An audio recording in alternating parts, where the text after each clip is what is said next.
Ready?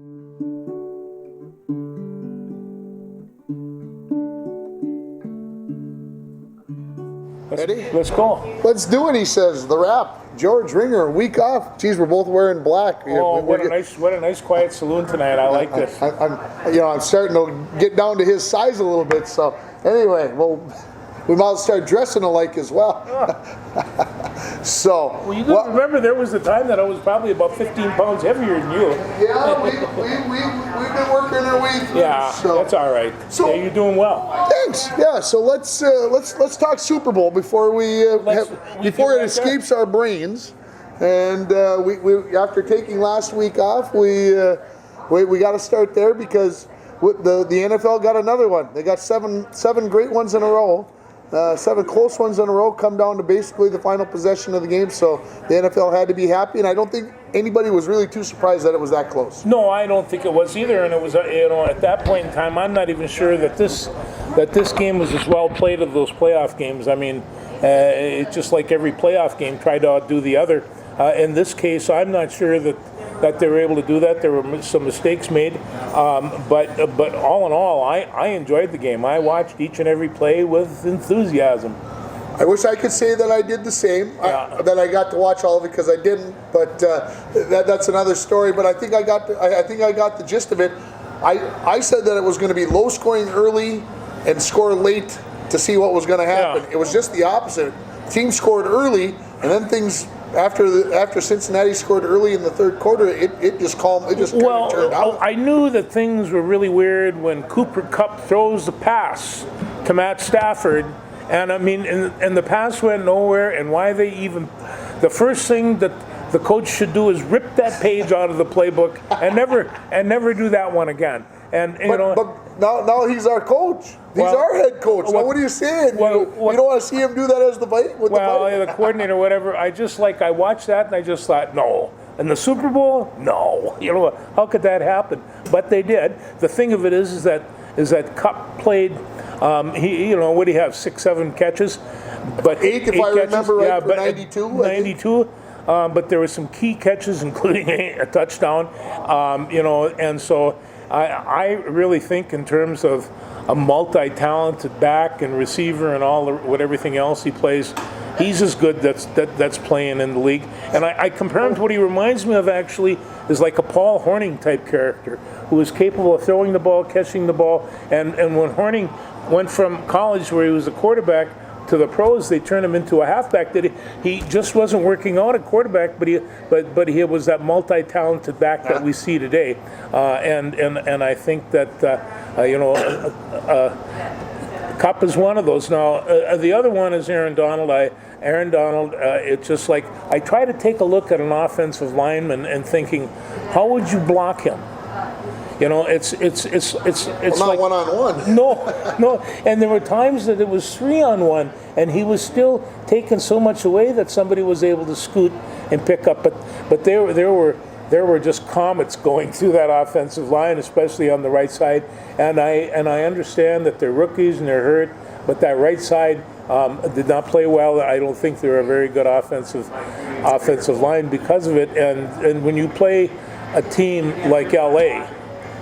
They got exposed. There's no doubt about it. They gave up 7 sacks, 9 total sacks in the game, which I was surprised to find out was a Super Bowl record. I didn't know that either. Yeah, for combined number of sacks.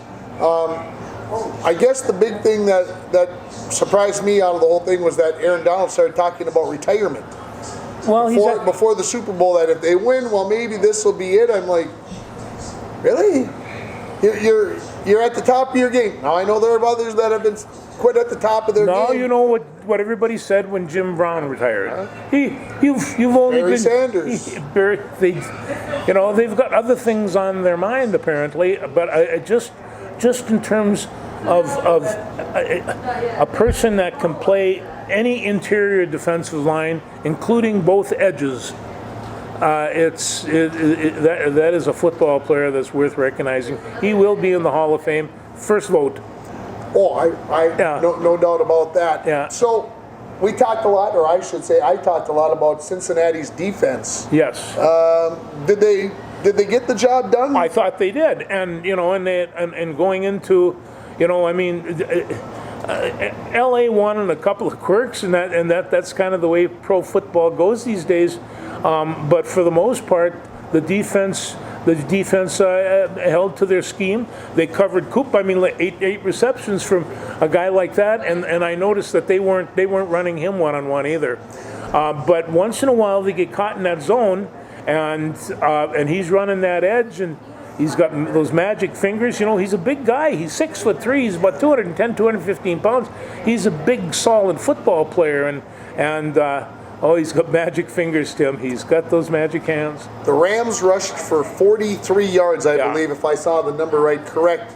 Yet they're Super Bowl champions. Isn't that something? Does that feel wrong? Well, you know, I mean, that's the style of football. They're you know, I thought that maybe when Beckham went down that they were really going to have trouble with that, but they were able to get a couple of other receptions and you know, piece together drives. But you know, they threw two interceptions as well. I mean, Cincinnati definitely had an opportunity to win this ball game, and I think that Aaron Donald and Von Miller and those guys kind of just shut them down. Will they repeat? Oh, that's tough to say, man. Viking took half their coaching staff. We got their defensive coordinator now, and the head coach. No, it's tough. It's really tough to repeat in this league. Just ask Kansas City. You know, it's just like got all that talent. Ask Tampa Bay. They had the GOAT. Bay. Yeah, they had the GOAT. And it's just it's really a tough thing to do. Now that being said, as long as we're talking about pro football, the Vikings have really kind of tore down the house from the top down, and they I can see kind of what they're doing, but you know, they've been patching up their defense for years, and it's time for them to make some serious commitment to the defense, particularly the defensive line, and offensively, I don't think that there's any way that they're going to get rid of Kirk Cousins. He's there. How much more you're going to get out of the backs that you have, you know, so they're going to have to make some adjustments there. But I think the major focus is going to go on defense. Well, I think O'Connell came in and basically said, look, we're going to design an offense around Kirk Cousins. Yeah. We're just going to put this all to bed. Look, he's under contract. We can't trade him. No. We can't just cut him. No. The salary hit is too hard. So we're going to design an offense around him, which I don't think was done in the past. No, I don't think so either. And your good friend Pat Rusey interviewed Bud Grant, and they asked Bud Grant about him, and he says this guy's a good quarterback. He says he's reliable, he's sturdy, he takes good hits, he comes back at you. He says he's a guy I take a look back there that I can count on. And he says there's nothing the matter with Kirk Cousins, and so if you know, what can I say? Good enough for Bud, good enough for me. But he is a talented man. It doesn't matter. He is our quarterback. Dalvin Cook apparently took a shot at Mike Zimmer the other day. Did you hear anything about this? No, I did not. Apparently said that we've got a coach now that will understand the players and understand what they can and can't do, rather than forcing the system, take the players and adjust the system to the players. Well, and I think you know, he probably has a point, because I think there was a generational difference. I mean, they're going from one of the oldest coaches in the league to the youngest. So you know, these guys, they are young. They're younger than some of their players. But you know, it's like PJ Fleck now. You can't go waving around paddles in the NFL, but you sure can do it in the college, and he can find a way to win, and he can do all the rest of this stuff. He's kind of a natural head coach, and I think I think the Vikings were looking for that. Yeah, some youth definitely is there. It'll be interesting to see how things play out. The USFL held their draft today. Were you glued to your TV? No, I was not. I had other things, but I had him busy recording the Blues Hour. Everybody, yeah, he would do the Blues. The Blues, you got the Blues. So yeah, it's the USFL gets started here in a few weeks. Eli asked me the other day, "Is football season over?"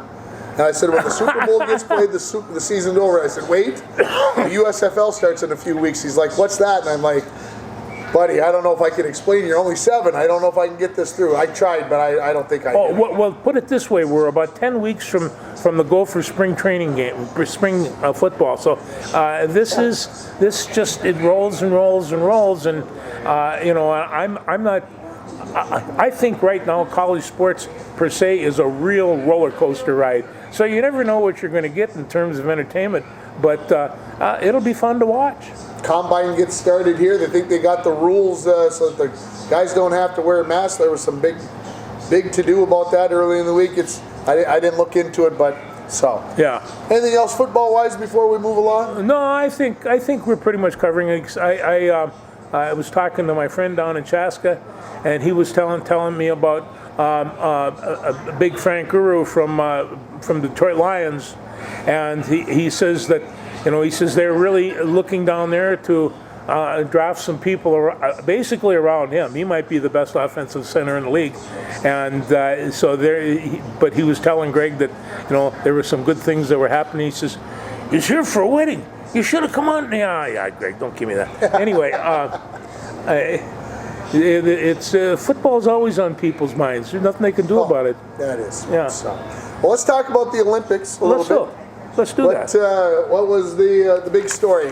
We had 17 days. I'm glad that I don't have to turn the TV on in the middle of the night just to check to see what's happening. Well, I think it would have been all right up to the time that you watched the figure skating.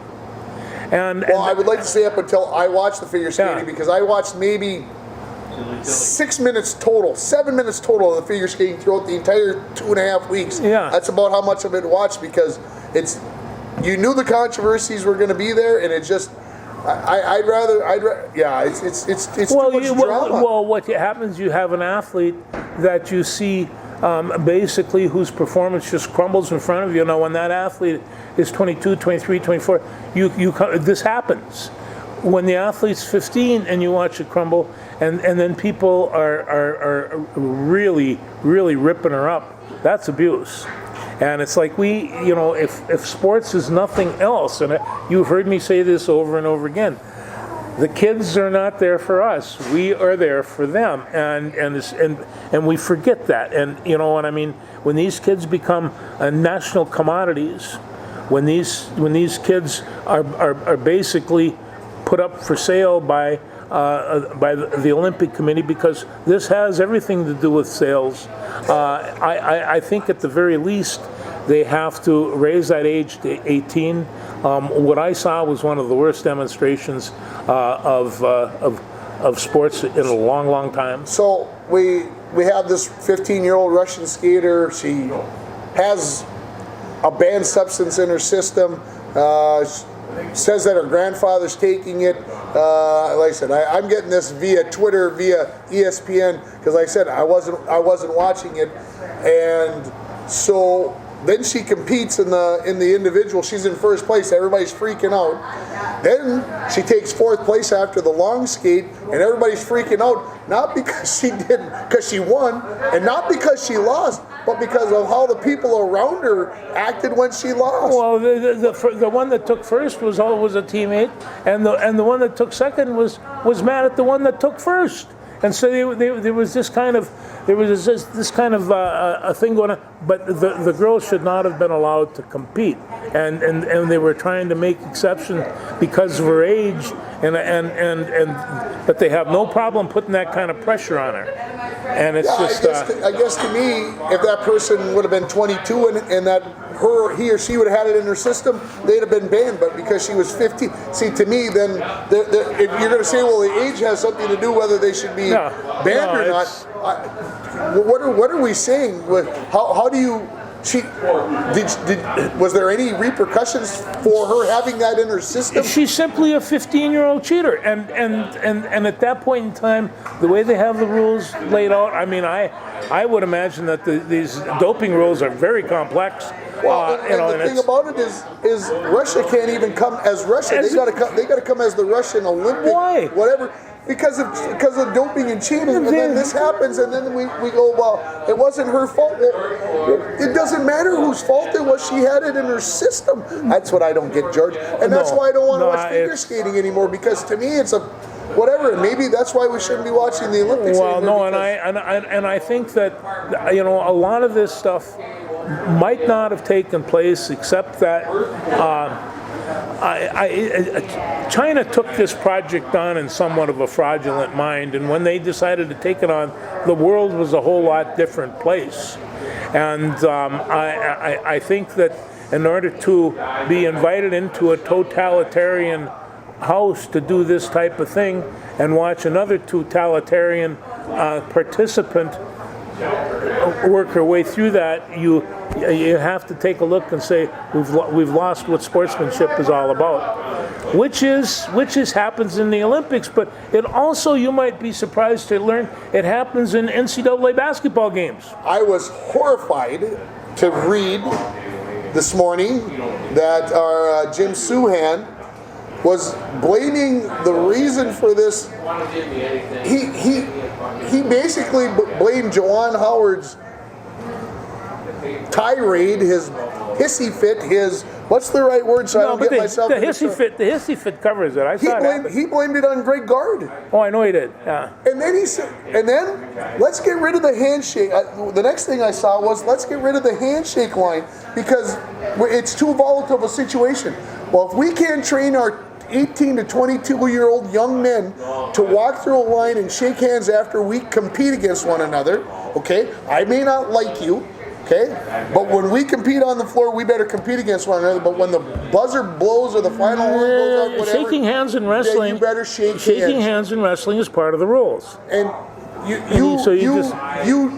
don't want to hear any more about us. Let's get rid of the handshake. If you want to get rid of it because of we're worried about disease, okay, maybe that.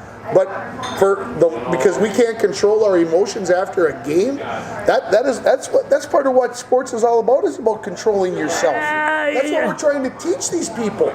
Yeah, we want them to compete, we want them to win, but we want them to learn how to compete and do things with the right frame of mind, how to be young men and young women that can be respected and say, look, I appreciate what you did, you kicked my pants, but the next time I'm going to come back and I'm going to beat you, good job, and now let's move on. This whole idea of getting rid of the head, I was so appalled, I was angry. Well, you can't tell. There's some.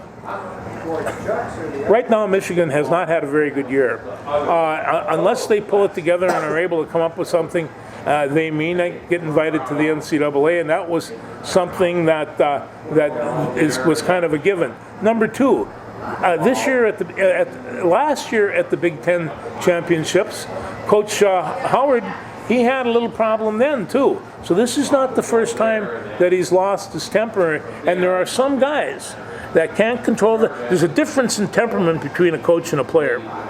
There has to be. There has to. And when a coach loses that, and I mean Woody Hayes moment or any of the rest of these, now you've taken on the temperament of the player, and you are no longer in control of what you're supposed to be doing, and that's taking care of the kids. All right, so as long as we've gone down the rabbit hole, let's keep going. Yeah. Which coach was wronger? Was more wrong? Well, I'll tell you. Let me go back to the way I'm reading it, because I didn't see it live. A lot of people did. Yeah, I saw it. Was Michigan wrong in pressing? Well, at that point in the game. Yeah, they probably were, and they called a timeout. So well, Wisconsin called a timeout. Wisconsin called a timeout because they had the bench in, and Michigan was still throwing out there, so they wanted to set up to go with. So is Michigan wrong in pressing for putting at up that that point? press? Yes. Okay. Was Wisconsin wrong to call the timeout to get their up together because the ball gets knocked out of bounds? They only had 4 seconds to get across. I wouldn't have done it, but I've put people in a game that they've only been there for 10 seconds, and you get them in the game, they go through there. People have played a little short period. So I'm gonna play it out this way, because I think if you're watching this, and you probably already know how I feel about this. By the fact that Juwan Howard decided that he was going to press Wisconsin, that tells me that he's still saying the game is on. Right. Okay. If the game is still on, then I should get to call a timeout. That's right. Okay, so the fact that guard wanted to tell him, hey, I called the timeout because you were still playing the game, and Juwan Howard told him the game was over, you didn't have any right to call a timeout, that's so hypocritical. You're playing the game, but I can't play the game because I'm up by 13 points or whatever. That's right. So I can't. Greg Gard is not wrong in this situation. He called the timeout because his opponent hadn't given up. That's just, we've talked about it how many times in football. Who's in the fourth quarter of a football game, a high school football game, somebody's up by 30 points. Who gives first? The team that's losing or the team that's winning? Well, sometimes it's a blurred line because the coaches both do it at the same time. But after me coaching for football for 17 years in high school, I've learned that the team that's losing should be the one that concedes, that says, okay, I'm going to take my starters out of the game. It shouldn't have to be the winning team. It should have to be the losing team that says, what you wind up having to do is putting in a bench that is still playing against the first team. But who concedes? Who gives up? Yeah. It should be the team that's losing that says we concede, we give up. Yeah. If I put my subs in, you're going to put your subs in. It should be an unwritten rule. We talk about wrestling and we talk about baseball and we talk about all these unwritten rules. Coaches should have the rule. They should be. Matter of fact, people should be taught it. If you're losing and its game is over and you don't pull your starters and you leave your starters in the game, then the team that's kicking the crap out of you gets to leave their starters in too. It shouldn't have to be the team that's winning that pulls their guys first to say, look, we're going to call off the dogs. It happens that way more often than not, but it shouldn't be that way. So in my belief, in Tim's world, Juwan Howard was wrong. He is solely responsible for this situation. Greg Gard did what he was supposed to do because the other team had not conceded, and the other thing is that Juwan Howard could have handled this differently. He did it on the court around all those players. Somebody very easily could have been hurt. There were players that were throwing punches. Players are going to protect their coach. I mean, that's just kind of the way that works. And other players are going to back their coach. But there were punches thrown, and there were people suspended. But that is the number one problem I had. Not only was he set a poor example in terms of maturity. Somebody could have very easily got hurt, and you get shoved and you break a wrist on a basketball court, and it happens to be Johnny Johnson. Well, now all of a sudden you got a problem, So I do know that they're coming into the barn tomorrow night, Wisconsin, and I think something like this either takes the wind out of sails or puts wind into it. Yeah, I agree with you. I want to make one more point before I get away from it and forget. Greg Gard did touch Juwan Howard first after he pulled his mask down. So is Greg Gard responsible in that respect? Maybe a little bit. But as far as the situation getting to where it was, Juwan lost 5 suspensions, and I think Gard lost 3. So for suspensions.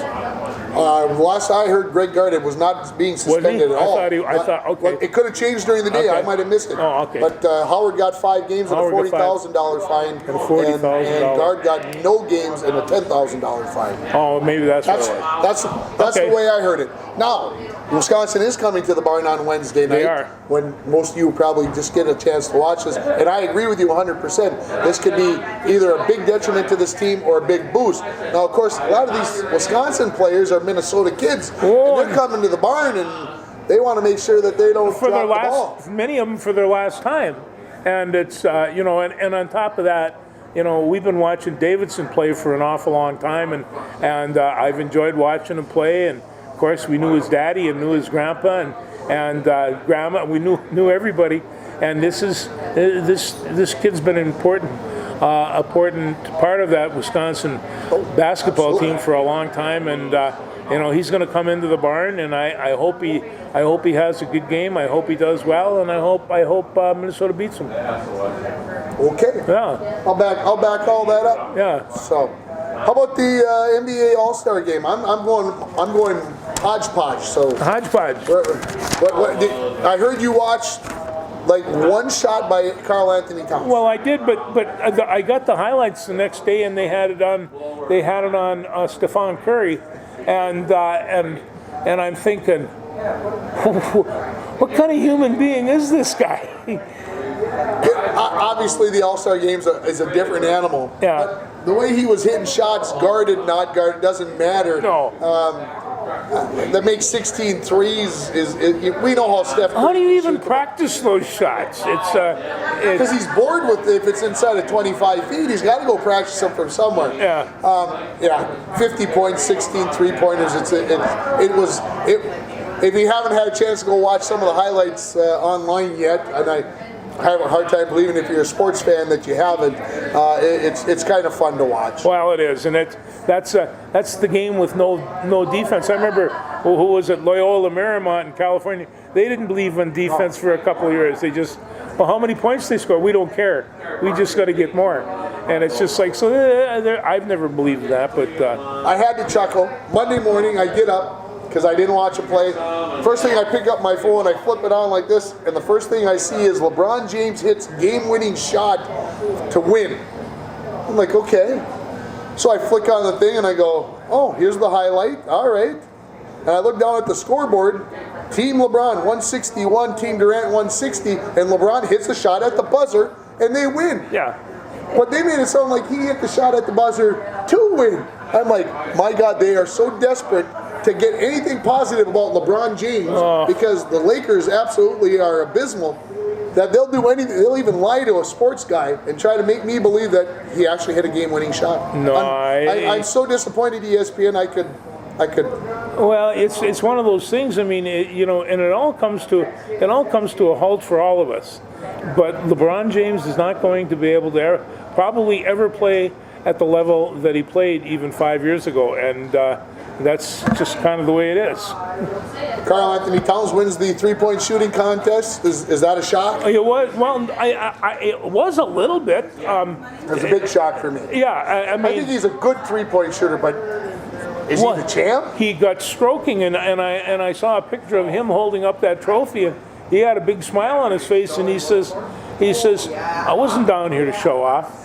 I wanted to win this thing.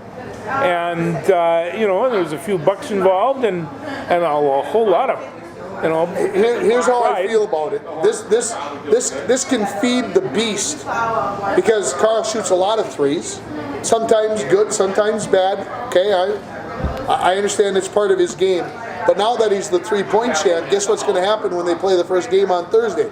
He's going to come up out and jack about a dozen of them and go like 1 for 12. Yeah, that happens. Because there's that pressure now. Kevin Love won in 2012. Guess what happened after 2012 to Kevin Love? He wasn't. Well, and the thing of it is about shooters, they have to shoot. This is they're way down there and they're not hitting anything. What do you got to do? Keep on shooting. Keep shooting. Yeah. Okay, I'm really going to go hodgepodge. Sure. I'm looking over here at the TV, and this was on before you got here. Yeah. But they're discussing should Major League Baseball ban the shift? And I'm like, I guess I started thinking about it.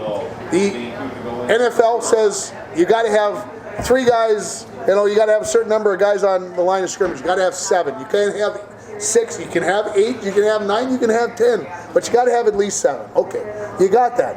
In hockey, okay, you got to be. How would you defend Wyatt Ulrich? Well, you want to put all those people over there on the right side of the field? I don't really think you can defend Wyatt because he's a smart enough hitter. He'll swat it the other direction. He wants to go the other way, so okay, if you shift over, he's going to pull the ball. So the whole idea behind a shift and saying that it's bad for baseball, I don't believe that. So in other words, if you know that a football team always goes to its right, you're not going to defend going to their right. Oh yeah. What do you teach basketball people? If they're a right-handed dribbler, which way? You force them to their left. Okay, so you're telling me you're going to tell a basketball defender, well, you can't stand on one side of the defender.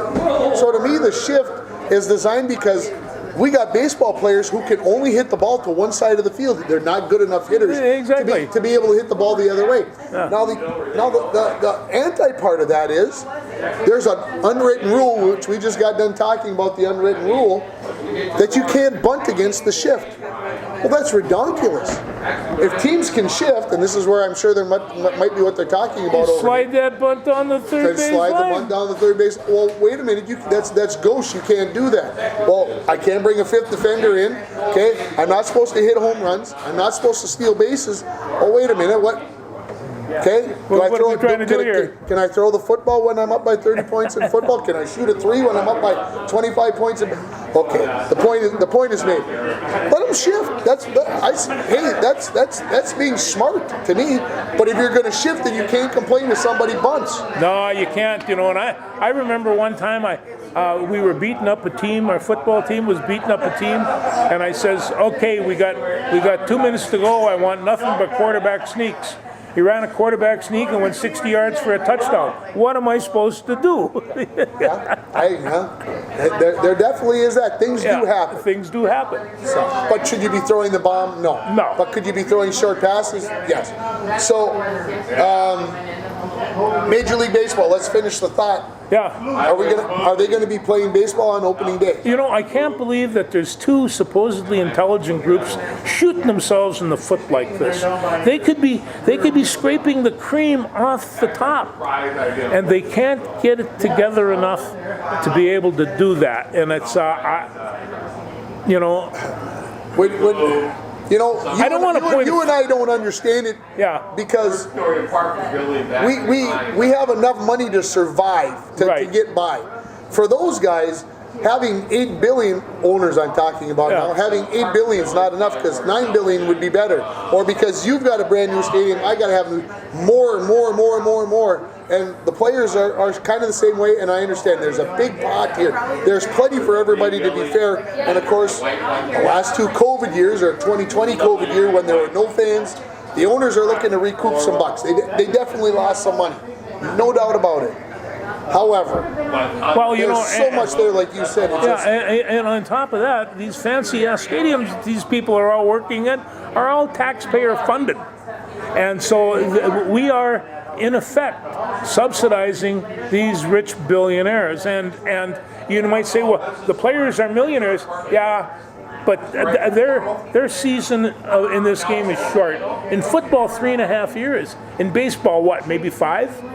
You get 5 years in the bigs, boy, that's a lot. So, they have a limited time to play this game. The owners, they can own for a long time, and so I have a tendency to back the players. Besides, I've seen things like the Kurt Flood incident and some of these other things in which owners really, really balked at rights for their ball players. Yeah, that's a long time ago, Kurt Flood. Wow. It was. That's almost 50 years. He was one of my heroes. So anyway, it's hard to believe that with that much money they can't find a way to pull it together. But hey, it is what it is. It is. Let's talk Timber. I want to get back to the Timberwolves before I forget. Are we making the playoffs? Yes. Are we going to have to play in the 7-10, 8-9 play-in, or are we good enough to get out of that situation? Well, I tell you, it's coming down to, we're just rounding the half round here, and we've got, the playoffs are going to start in what, 2 months yet? 2 months, about a month and a half. So we've got a long ways to go, and there's a lot of injuries. But if this team is lucky, avoids the injuries, there's no denying it. They have talent, Tim. They can shoot, they can run, they have a good coach. They play defense, Tim, and it's just, and so, we have seen them put up with some really, really good basketball teams, including Steph Curry's, except that he wasn't there. But it doesn't matter. That won't be in the book. No, that will not be in the book. And, so I'm really hoping that they're able to finish the season hot, and because from time to time I look at them and think this team is a very difficult team to beat. Before it was like, they won while we were lucky. Yeah, exactly. Okay, so let's change gears. Let's talk about the Wild. Oh boy, he says. Yeah, they are on fire. Yeah, they had a little bobble last Well, I don't know week. what with the Jets, for crying out loud. They're one of the worst teams in the league, and they've been beaten twice by them. And Carolina came in and beat them, so that was two losses in a row. So a little concern there. Yeah. I shouldn't be concerned though. No. They went back out to Edmonton and give them a good whap up there. Joey Payer, if you aren't watching this, I'm throwing you under the bus right now. Your Oilers got spanked the other night, buddy. They really did. He claimed to me, I saw him on Friday night, we were supposed to be doing the Lakers game. He was trying to tell me they got the two best hockey players in the world. Oh, yeah? And I'm like, well, I'll give you one, but I don't know if I want to give you two, Joey. The other one should be, but he isn't. But anyway, that's another story for another day. Anyway, having said all that, they kicked the crap out of the Oilers. They did. Joey. And they play Ottawa tonight. Ottawa's a very poor team, and then they got a couple more games. Toronto on Thursday, and they go to Montreal. I think they go to Montreal on Saturday or Sunday. I like watching that Montreal team, and I'll tell you why. I like that Caulfield from Wisconsin, and I'm not so sure that does he have a brother that's playing? Could at maybe North Dakota? Could be. Okay. I can't say that for sure. Okay. Anyway, interesting. You had to bring up North Dakota, didn't you? I had to bring up North Dakota because man, you're a jerk. I'm telling you, it was a matter of Dane Montgomery, who is Jimmy Glowac's grandson. Yeah, who knew? Who knew? Well, I did. And so Jimmy Glowac's grandson, he got his first goal against UMD in the second game, and then they went on to win. I just says, way to go, Dane. I hope the Bulldogs bite your butt. But that didn't happen. They came in, took care of business for 2 games. That's not easy to do in Duluth. Now Duluth's going to get their Olympians back. And that's going to happen. Everybody's going to get the Olympians back. That being said, I watched the Olympic team a couple times.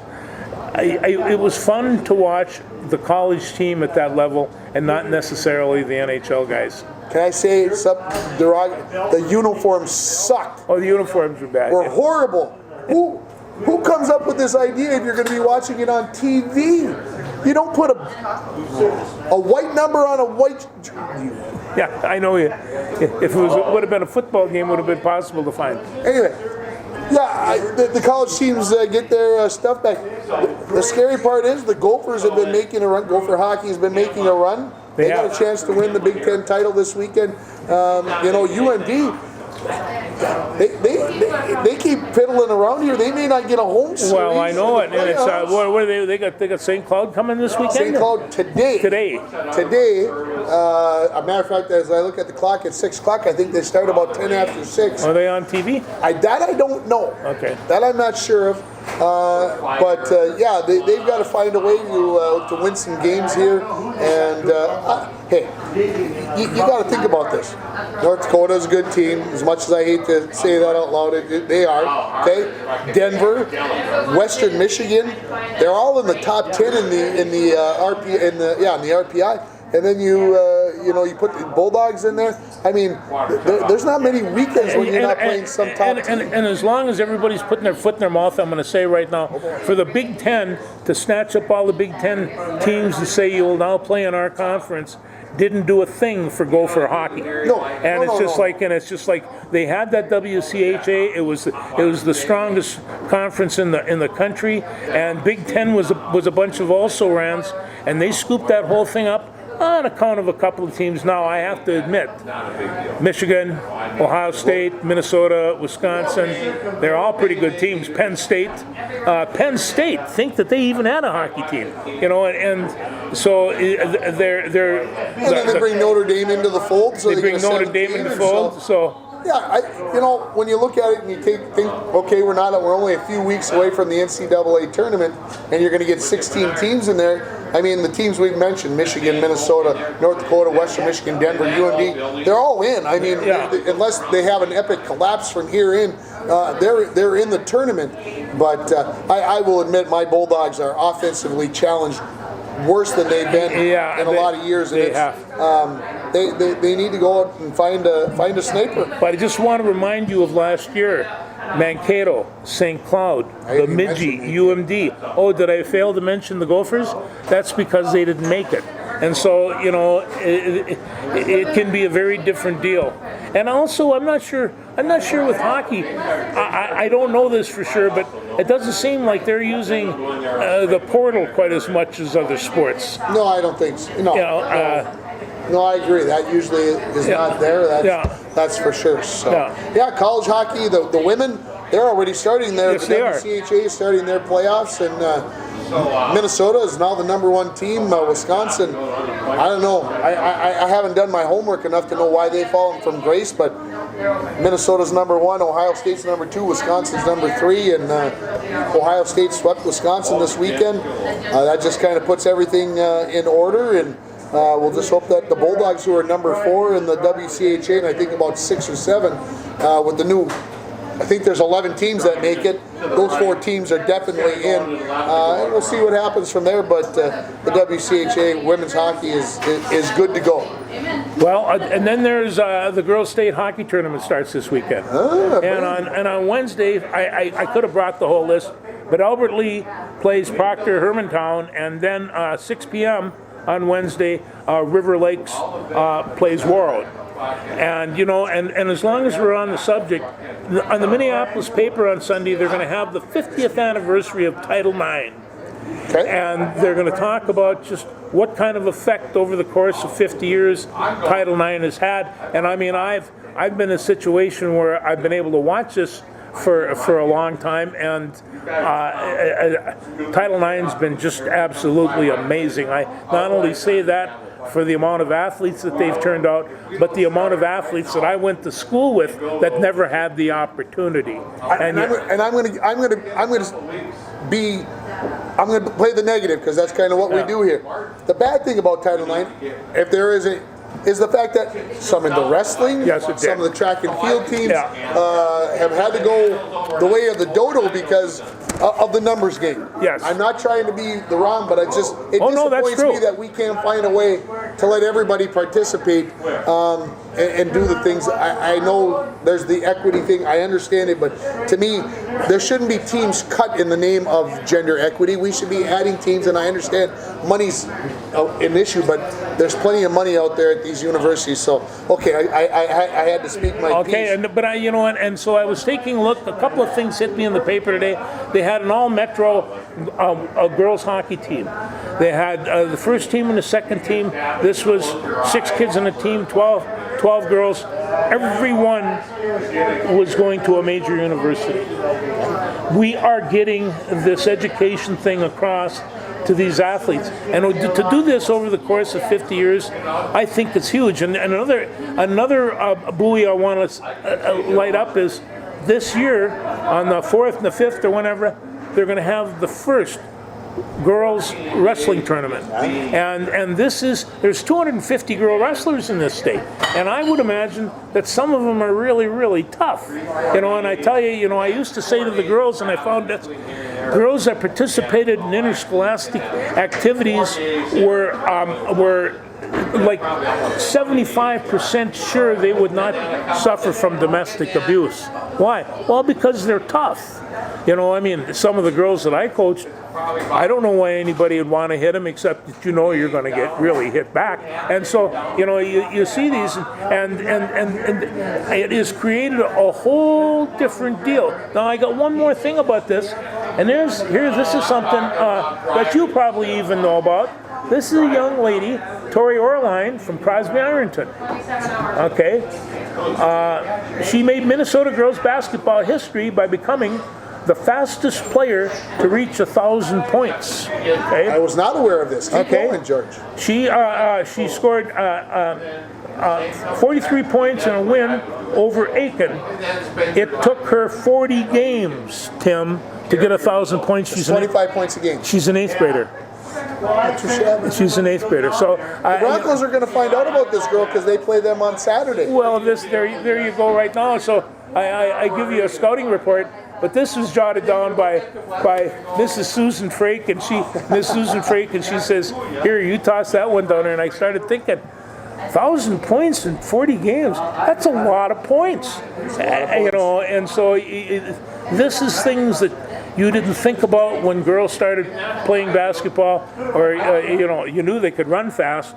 But to score this amount of points, to achieve what they have achieved athletically, I tell you, I got to give Title IX some credit. And it cost me my wrestling program. It shouldn't have, but that was the reason that the excuse that they had for killing it.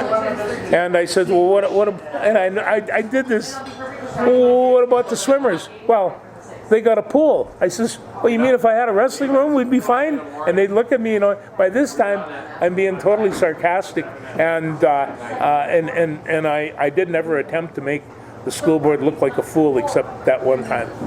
Yeah. So, yeah. Anyway, on Sunday, look for the 50th anniversary. Okay.